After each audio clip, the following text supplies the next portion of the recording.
दोस्तों, daily motivation के लिए हमें इंस्टाग्राम पर जरूर फॉलो करें।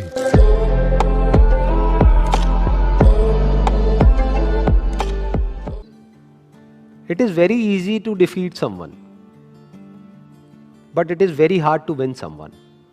किसी को भी हराना बहुत आसान है। कैसे हराना? चाहे फिजिकली हराना, चाहे बातों में हराना। किसी को भी तोड़ना, हराना मतलब तोड़ना, बहुत आसान है। और विन का मतलब जोड़ना, अपने साथ में जोड़ना बहुत मुश्किल है। It is very hard to win someone. कैसे जीतना? उसका दिल जीतना, उसको जीत लेना, उसको दोस्त बना लेना, उसको अपना बना लेना, उसको अपने साथ जोड़ लेना बहुत मुश्किल है। क्योंकि उसके लिए एक ऐसी क्वालिटी चाहिए जो बहुत ही कम लोगों में होती है। क्या है वो क्वालिटी? पेशेंस। बहुत पेशेंस चाहिए। जैसे आपके घर में कोई पौधा है, उसको तोड़ना कितना आसान है। उसको पकड़ो और जड़ से उखाड़ दो और फेंक दो, बट उसको पालना कितना मुश्किल है। रोज पानी देना होगा, ध्यान रखना होगा, कहीं कीड़े तो नहीं लग रहे, तो खाद डालनी होगी, उसको सनलाइट देनी होगी प्रॉपर, ना ज्यादा ना कम। मतलब कितना एफर्ट है। उस पौधे का ध्यान रखना कितना मुश्किल है। बिल्कुल इसी तरह से जैसे एक पौधे को मेंटेन करना होता है, ऐसे ही रिलेशंस को मेंटेन करना होता है। किसी भी रिलेशन को खत्म करना बहुत आसान है, बट उसको समझना, उसके पॉइंट ऑफ व्यू को समझना बहुत मुश्किल है। और मजे की बात क्या है, हमारा जो पूरा का पूरा एजुकेशन सिस्टम है, it is all about defeating someone, not winning someone. उसकी तो कोई बात ही नहीं होती। जब भी कोई बोलता है कि मैंने टॉप किया है, इसका मतलब क्या? कि बाकी सबको मैंने पीछे छोड़ दिया है। देखो मेरे को ये मेडल मिला है, गोल्ड मेडल मिला है। क्यों? क्योंकि मैं रेस में फर्स्ट आया हूं। मतलब क्या? मैंने बाकी सबको हरा दिया है। I have defeated everyone else. तो हमारी जो ट्रेनिंग हो रही है बचपन से ही, कंडीशनिंग हो रही है, जिस तरह का एटमॉस्फेयर है चारों तरफ, जिस तरह का हमारा एजुकेशन सिस्टम है, जिस तरह की घर पे बातें होती हैं, जिस तरह के कंपैरिजंस होते हैं, यहां तक कि भाई बहन को भी नहीं बख्शा जाता है। आपस में लड़वा देते हैं कि देख तेरी बहन कितनी अच्छी है पढ़ाई में, तू कितना गया गुजरा है, तू कितना निकम्मा है। तो ये क्या किया जा रहा है? कंपटीशन करवाया जा रहा है और एक दूसरे को पीछे छोड़ने की कोशिश करी जा रही है। चारों तरफ किसी दूसरे को हराने के बारे में सोचा जा रहा होता है। तो ये तो हमारी रग रग में दौड़ रहा है। किसी को तोड़ने के लिए जो चाहिए वो तो हमारी रग रग में दौड़ रहा है। तो सवाल ये उठता है कि किसी को जोड़ने के लिए, किसी से जुड़ने के लिए और किसी को अपने साथ जोड़ने के लिए, किसी को अपना बनाने के लिए क्या क्वालिटीज हमारे अंदर होनी चाहिए, वो समझना पड़ेगा और वो अपने अंदर डेवलप करना पड़ेगा। उसके अंदर सबसे बड़ी क्वालिटी होनी चाहिए पेशेंस। दूसरी होनी चाहिए केयरिंग एटीट्यूड, कि ये नहीं कि आप पूरी तरह से सेल्फिश हो जाओ, अपने बारे में सोच रहे हो। सामने वाले की केयर करनी होगी, सामने वाले की जो फीलिंग्स है उसकी केयर करनी होगी। अगर दूसरे वे में देखा जाए तो एक तरफ से क्या हो रहा है, जब आपने किसी को हराया तो जिंदगी भर के लिए आपको एक दुश्मन मिल गया, क्योंकि अब वो मौका ढूंढेगा आपको हराने का, और आज नहीं तो कल आपको हराएगा। वो किसी भी तरीके से आपको हराएगा। तो आपको क्या मिला? किसी को हरा करके एक जीत मिली छोटी सी, लेकिन जिंदगी भर के लिए एक दुश्मन मिल गया। दूसरी तरफ से अगर किसी को हमने अपना बना लिया, तो अगर हम किसी वजह से हार भी गए on a temporary basis because of some reason, तो वो हार बहुत छोटी है उसके आगे जो एक्चुअल में हमको मिला है। क्या मिला है? जिंदगी भर के लिए एक दोस्त मिल गया है। और दोस्त अगर एक्चुअल में दोस्त हो, वो नहीं जो सिर्फ मतलब के लिए होते हैं। दोस्ती अगर असली दोस्ती हो तो उसकी वैल्यू पैसे में आंकी नहीं जा सकती है, या ये कह लो उसकी कोई वैल्यू ही नहीं है। That is priceless. देखो ध्यान से समझो क्या हुआ, कि जब भी आप किसी को हराते हो तो याद रखना, आपको लग रहा है कि आपने उस एक को हराया है तो मेरा एक ही दुश्मन बना। अरे आपका एक दुश्मन नहीं बना है, उसके सारे दोस्त भी तो आपके दुश्मन बन गए। तो अब आपका एक दुश्मन नहीं है। अगर इस आदमी के 1000 दोस्त हैं तो अब आपके 1001 दुश्मन है। दूसरी तरफ से अगर आपने किसी को अपना बना लिया है या एक दोस्त बनाया है, तो यह मत समझो आपने एक दोस्त बनाया है। अगर इस आदमी के 1000 दोस्त हैं तो अब आपका एक दोस्त नहीं है, अब आपके 1001 दोस्त हैं। इसको दूसरे वे में भी बोला जा सकता है कि जिसकी आदत बन जाती है दूसरों को जीतने की, तो पूरी दुनिया उसकी दोस्त बन जाती है। और दूसरी तरफ से जिसकी आदत है सिर्फ दूसरों को नीचे गिरा करके खुद ऊपर उठने की, या दूसरों को हरा करके खुद जीतने की, उसकी पूरी की पूरी दुनिया ही दुश्मन है। आज नहीं तो कल उसको ये समझ आ जाएगा, पूरी दुनिया उसके अगेंस्ट हो जाएगी। और इस तरफ से अगर किसी के अंदर ये क्वालिटी है तो पूरी दुनिया उसके साथ में आकर के खड़ी हो जाएगी। और इसमें सबसे बड़ा एग्जाम्पल है वो जहां से कि कोटेशन आ रही है, यानी कि डॉक्टर एपीजे अब्दुल कलाम।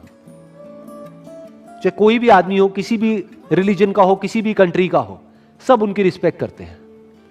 ऐसा कैसे हो पा रहा है? इसका मतलब यह है कि उन्होंने सबका दिल जीत लिया है, सबको अपना बना लिया है।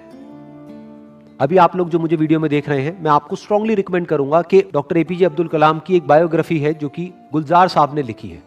वैसे मैंने अपने पहले भी एक वीडियो में रिकमेंड करी थी, लेकिन अभी तक आपने अगर नहीं सुनी है तो I strongly recommend you all कि एक बार जाकर के आप उसको सुनो, तो उससे आप और अच्छे से समझ पाओगे डॉक्टर कलाम को और उनकी विजन को और उनके मिशन को। करने वाला हूं, एक छोटा सा ऑडियो प्ले करूंगा यहाँ पे डॉक्टर एपीजे अब्दुल कलाम का। आप में से कितने लोगों ने, उनकी एक ऑटोबायोग्राफी है यूट्यूब के ऊपर जो गुलजार ने बोली है, गुलजार साहब ने, कितने लोगों ने सुनी है? किसी ने नहीं। देखो क्या हो रहा है। हनी सिंह के गाने कितने लोगों ने सुने हैं? 4 bottle vodka, 4 bottle vodka, 4 bottle vodka. उसमें सनी लियोन दिख रही है डांस करती हुई। माइंड हमारा वर्ड्स में सोचता नहीं है, पिक्चर्स में सोचता है। तो जैसे ही वो गाना चलेगा माइंड के अंदर सनी लियोन आएगी, सनी लियोन आएगी, आप नेट पे जाकर के सनी लियोन सर्च करोगे, हो गया टाइम पास। क्या होगा? बोलते रहेंगे आपके पेरेंट्स, बेटा ये मत कर, वो मत कर। नहीं मम्मा कुछ नहीं कर रहा, मैं तो पढ़ाई कर रहा हूं। कौन सी पढ़ाई होगी? क्यों करोगे पढ़ाई? कोई वजह ही नहीं है पढ़ाई करने की। If you need a reason to do something extraordinary, you need a purpose. जीने की कोई वजह चाहिए, कोई इंस्पिरेशन चाहिए। कौन है, कहां से आएगी वो? I strongly recommend you all, strongly recommend you. इतना स्ट्रांगली मैंने कभी अपनी लाइफ में किसी के लिए रिकमेंड नहीं किया। Doctor APJ Abdul Kalam students के लिए, उनसे बड़ी इंस्पिरेशन इस पूरी दुनिया में कोई नहीं है स्टूडेंट्स के लिए।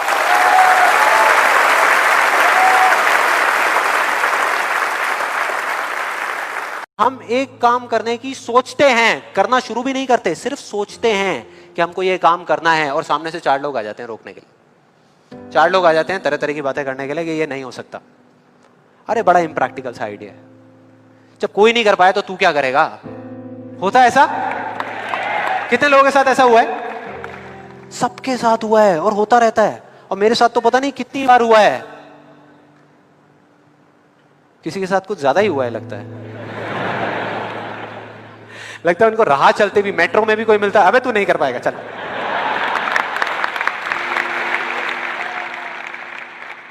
तो अब सवाल ये उठता है कि ऐसे में हम क्या करें? ऐसे में जो ऐसी बातें आपको बोल रहे हैं, ना तो आप उनका मुंह बंद कर सकते हो, ना अपने कान बंद कर सकते हो, क्योंकि वो लोग कोई राह चलते लोग नहीं होते, वो आपके अपने होते हैं। आपके अपने फ्रेंड्स हैं, रिलेटिव्स हैं, आपके घर में हैं, आपके ऑफिस में हैं। तो मैं आपको ये नहीं बोल सकता कि आप क्या करो ऐसी सिचुएशन में, लेकिन मैं ये बता सकता हूं कि मैं क्या करता था। जैसे ही कोई बोलता था मेरे को, या आज भी अगर बोलता है कि ये नहीं हो सकता या तू ये नहीं कर सकता, तो मैं ना चुप रहता हूं, ना उनसे लड़ता हूं। मैं सिर्फ एक वर्ड में उनसे एक सिंपल सा क्वेश्चन पूछता हूं, एक वर्ड में, क्यों? क्यों नहीं कर सकता? क्यों नहीं हो सकता? और जैसे ही मैं ये करता हूं उसके बाद बहुत मजा आता है। आप कभी करके देखना, बहुत मजा आएगा। 90% लोग ऐसे मिलेंगे आपको जिनके पास में इस क्यों का जवाब ही नहीं होगा। जवाब ही नहीं होगा। नहीं, वो सोच में पड़ जाते हैं। जैसे ही मैं पूछता ना क्यों, हाँ क्या, क्यों, ये कैसा सवाल है? तो ये है वो 90% लोग जिनके पास में कोई जवाब ही नहीं होता, या होता भी है तो वो इतना फनी होता है कि आप चाह करके भी अपने आप को हंसने से नहीं रोक पाओगे। अब बचे 10% लोग जिनके पास में जवाब होता है, एक जेन्युइन वजह होती है। मतलब वो आपको सिर्फ ये नहीं बोलते कि आप नहीं कर सकते, वो आपको बताते हैं कि वो ऐसा क्यों बोल रहे हैं।